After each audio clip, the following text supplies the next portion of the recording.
Good afternoon, everyone. So, by the way, there are copies of the white paper available. Unfortunately, you'll have to wait till the end of my presentation to get the QR code to get a digital copy, or maybe visit our booth to get physical copies, right? I quickly wanted to start by talking about something that we also touched upon in the panel discussion, which is personalization, privacy, and cost to serve, right? We all get very excited about our products that we launch as companies. We all get very excited when a new product is available to us as consumers. But over a period of time, as the product moves along the cycle, this is what happens, right?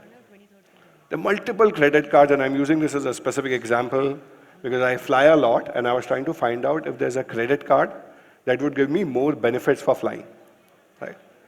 Now, when you look at multiple credit cards that are available, fundamentally there's, in my view at least, there's no real difference in the products or benefits that are offered. Yes, there is sub-segmentation that happens, but if there is a credit card that gives you reward points for spend, if there's a credit card that gives you petrol miles, if there's a credit card that gives you air miles, all of them across brands are broadly the same, right? However, why do we choose the one that we choose, right? And that's a piece that pops up, which is, what is the differentiator? And fundamentally, there are some outstanding names that stand out for customer experience. That is what makes the difference. As an example, and I joke about it, there is a credit card company where I did not pay them 3,000 rupees in 2008. I paid it up in 2009. Even now, I'm blacklisted by them. And I spend, and I'm not trying to, just making a statement of fact, I spend about 1.5 lakh, 2 lakhs a month on credit cards, maybe more.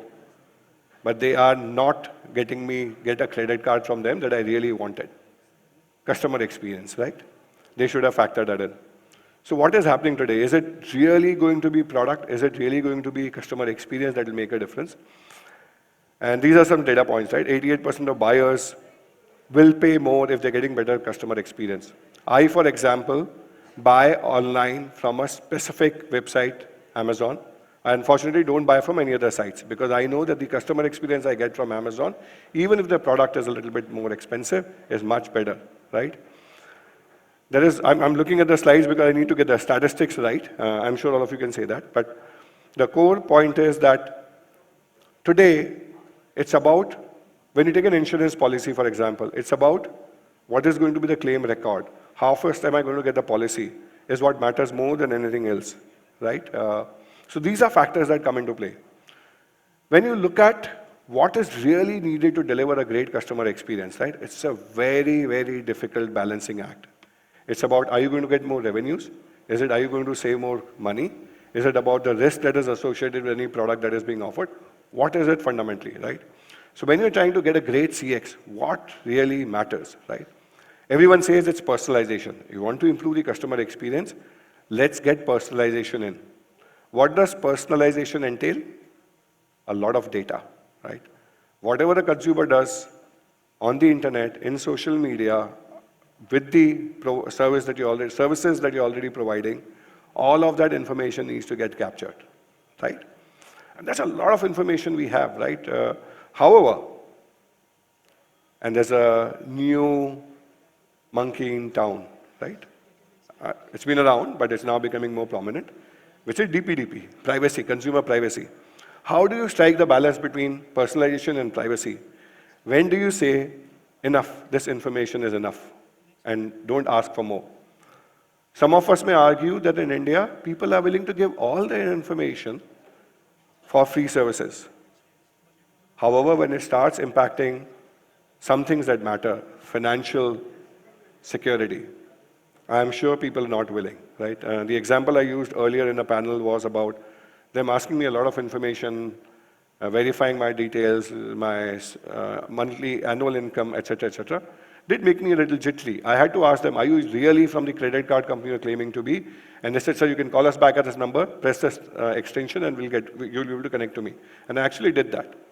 So it's becoming a huge concern, right? They had a lot of information about me. They can get it on the internet, I believe, right? 80% can be available. So there's a balance that needs to be struck, personalization and privacy. The other part is, everyone talks about AI, right? No conference is possible without AI being a topic in it, right? So there's a lot of talk about AI, and yes, AI will make a difference. However, we need to remember, it's a 2-year-old baby. While the rates of adoption for tech have gone up, they've gone up from a consumer perspective. From an enterprise perspective, things still take time because there are multiple elements that come into play. Scalability, compliances, whether they are regulatory or legal, all of those elements come into play. And again, as I said, there's also a lot of concern that humans have. I'm sure all of you have heard about the episodes when the passport Seva Kendras were handed over to a private entity, the resistance that employees gave, and the way they worked to ensure that some of the services in the passport Seva Kendra did not work effectively, right? Those are big areas that exist. So how do you bring human into the loop, right? Now India is a complex market, and someone mentioned in the panel before that if you can make something work in India, it can work anywhere else in the world. It can work in Europe, it can work in South America, it can work in Africa, which are very complex markets. Southeast Asia, I forgot that. Humans, in our view, will still remain in the loop. Humans in the loop, we call it AI-human harmony. There'll be some human watching. Whether it's a regulated industry or an unregulated industry, doesn't really matter because it's about customer experience. So there is nothing wrong that can be communicated, even if I'm talking about food delivery. Right? And this is where the market is growing. And this market is growing, I could look at it from a provider perspective, but it's growing because there is a need and organizations are investing heavily to ensure that the customer experience is outstanding. Right? The other part is, why now? Why is there a strong focus on customer experience?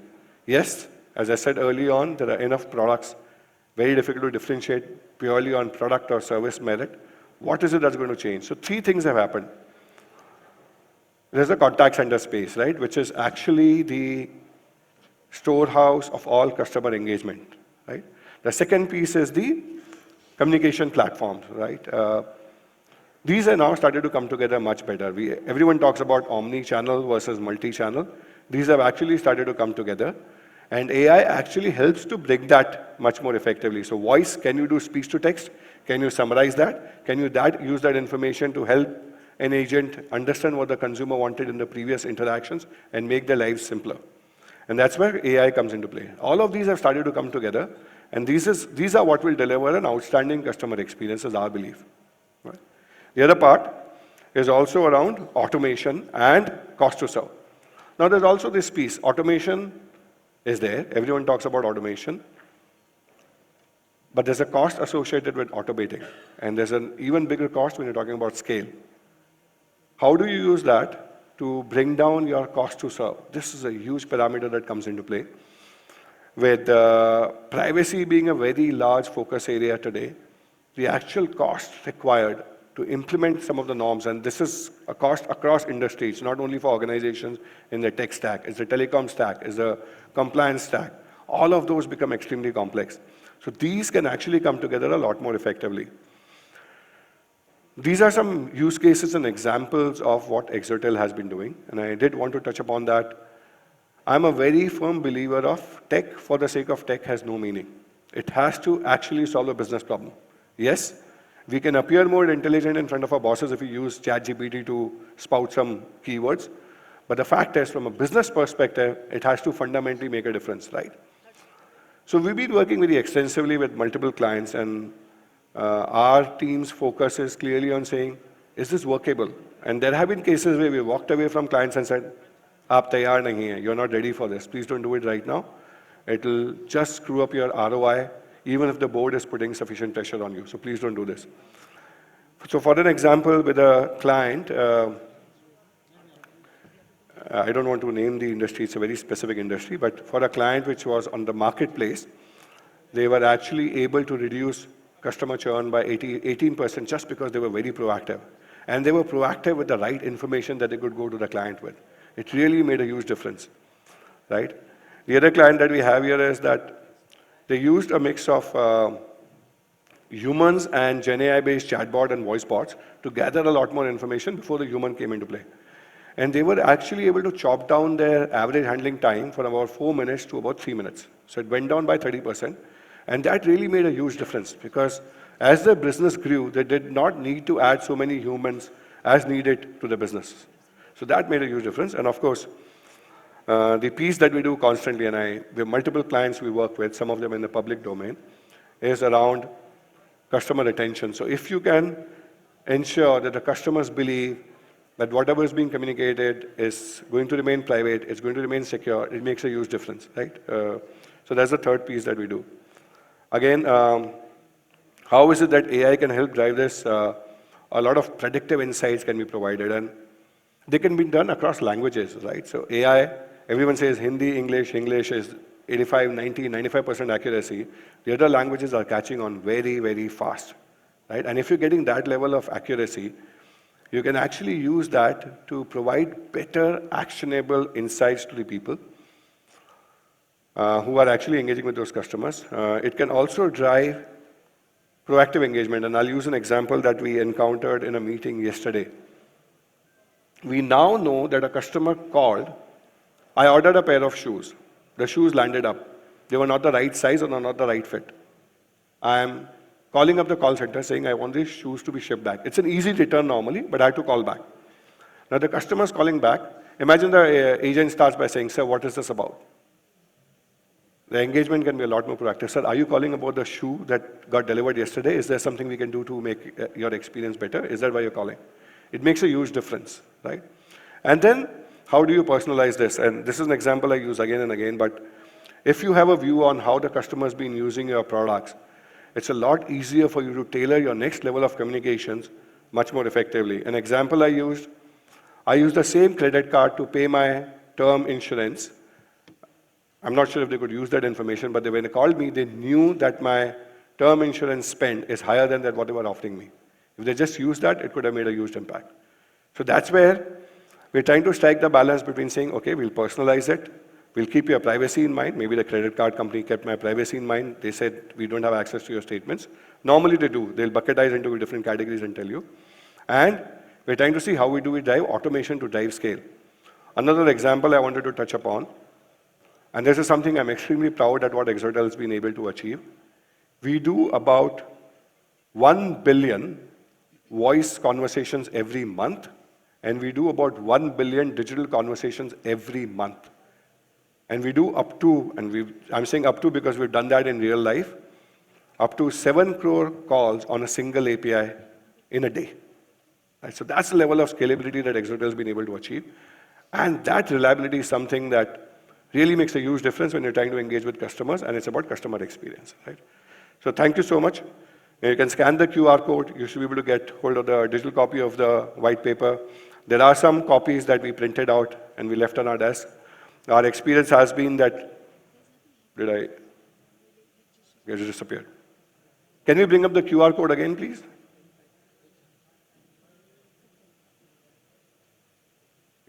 Excuse me, can we bring up the QR code again? Okay, thanks.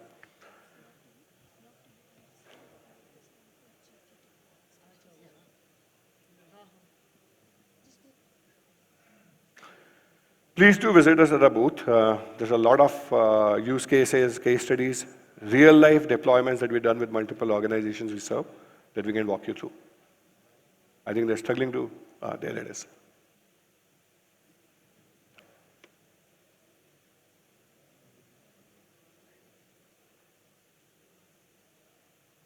Thank you so much. Dharmender, over to you. Thank you so much, everyone.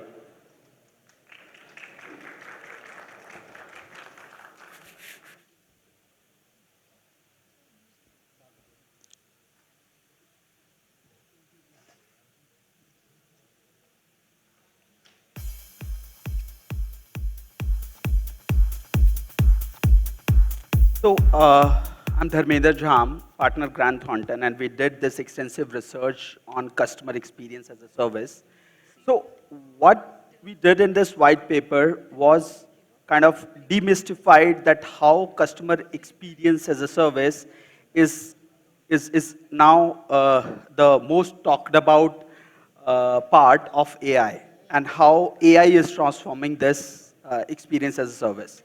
And what are not to do things with AI also. So this is something that in a nutshell, we have that what is customer experience as a service, what led to this particular customer experience as service. A, cost. We all know that cost leads to this, all call centers, all platform as a service. And what is actually growing adoption? These are the 5 core growth drivers. First one is availability of data and scalability that customer experience as a service provides. Give you an example.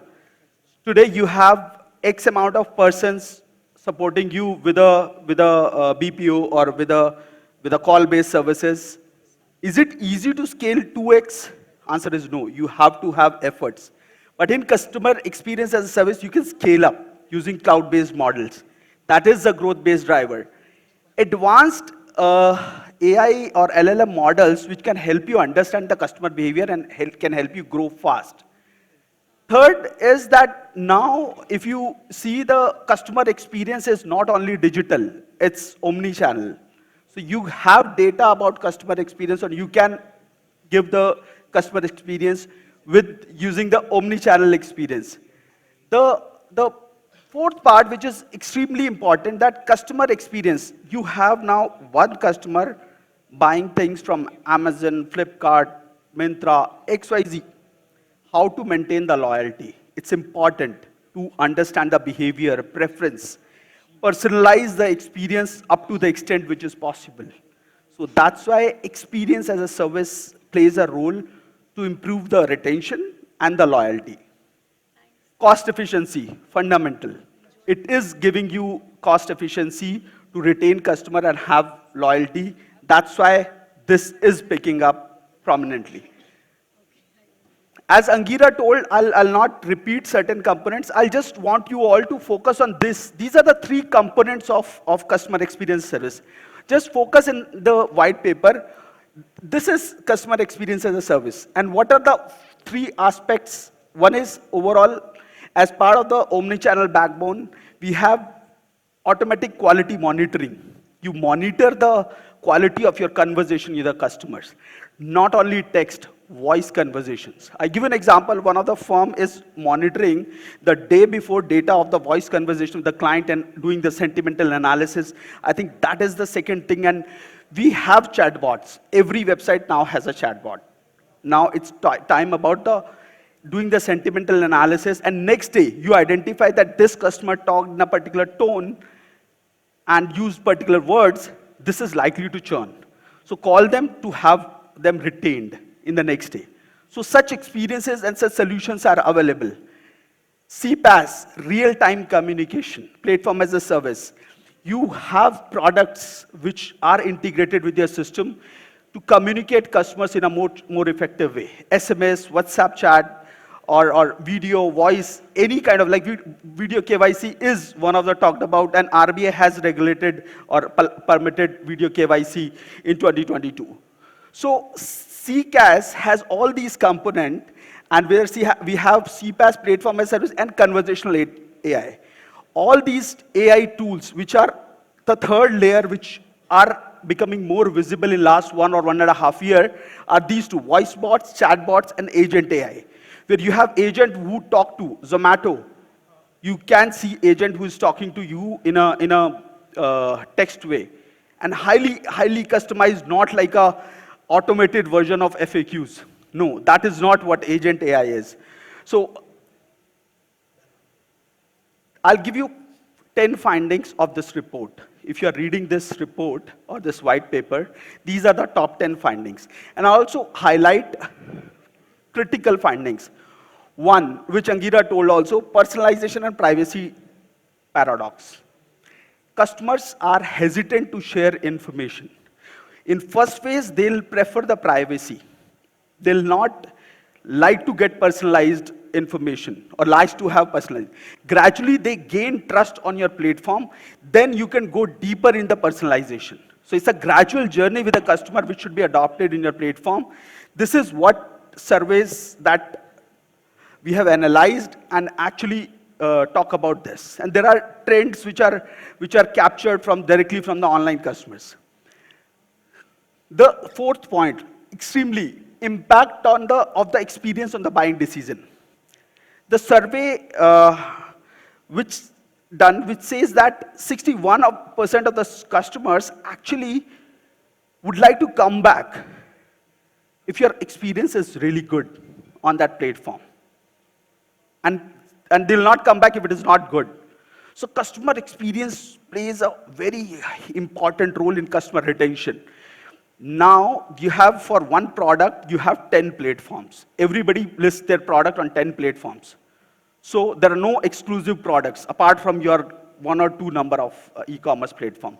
So experience is extremely important. That's why experience as a service is in next 3 or 4 years or 5 years will play a major role in the customer loyalty.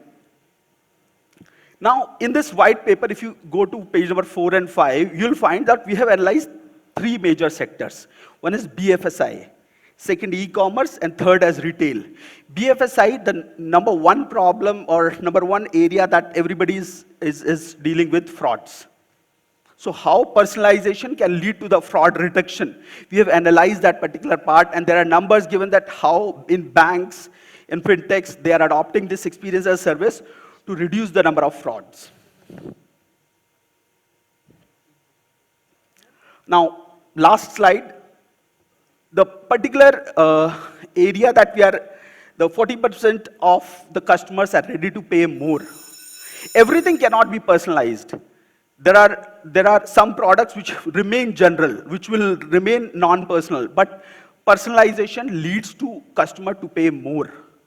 If any platform is giving particular attention to the minor aspects of the customer's behavior, they are willing to pay more, and customers have accepted it.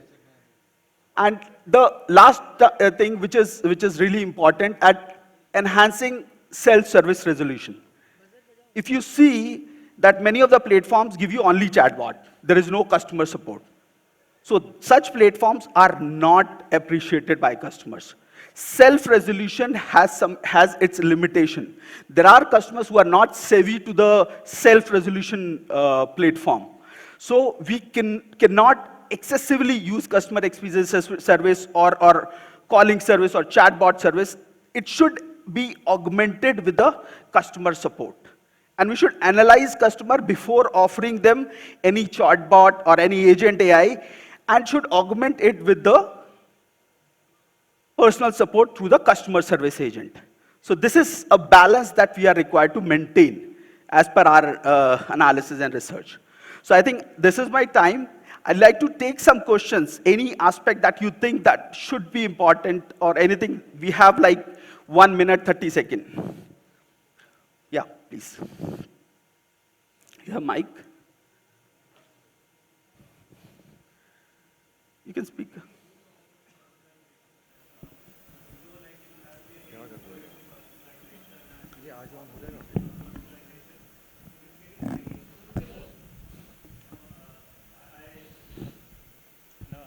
I would love to see things personalized for me, but it's too much of it. I think it was also there in the previous session, though I didn't get a chance to ask. Probably, it's just a follow of this question I wanted to ask in the previous session, but I'm glad you are here, and then Angira is also here. You see too much of intrusion because of automation and personalization and the availability of data. So where do you draw a boundary? Personalization becomes an experience, not a pain, for the customers. Sure. I think this is an example of first point that I told, that privacy versus personalization paradox.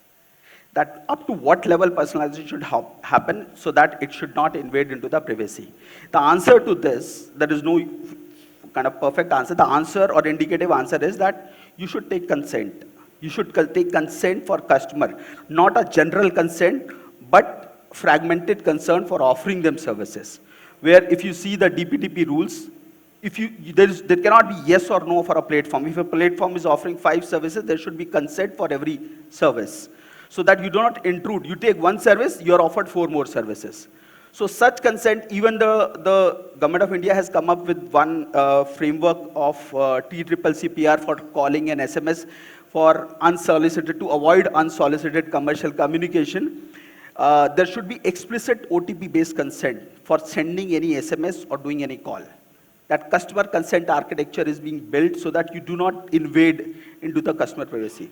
So my view on that is that it's a paradox.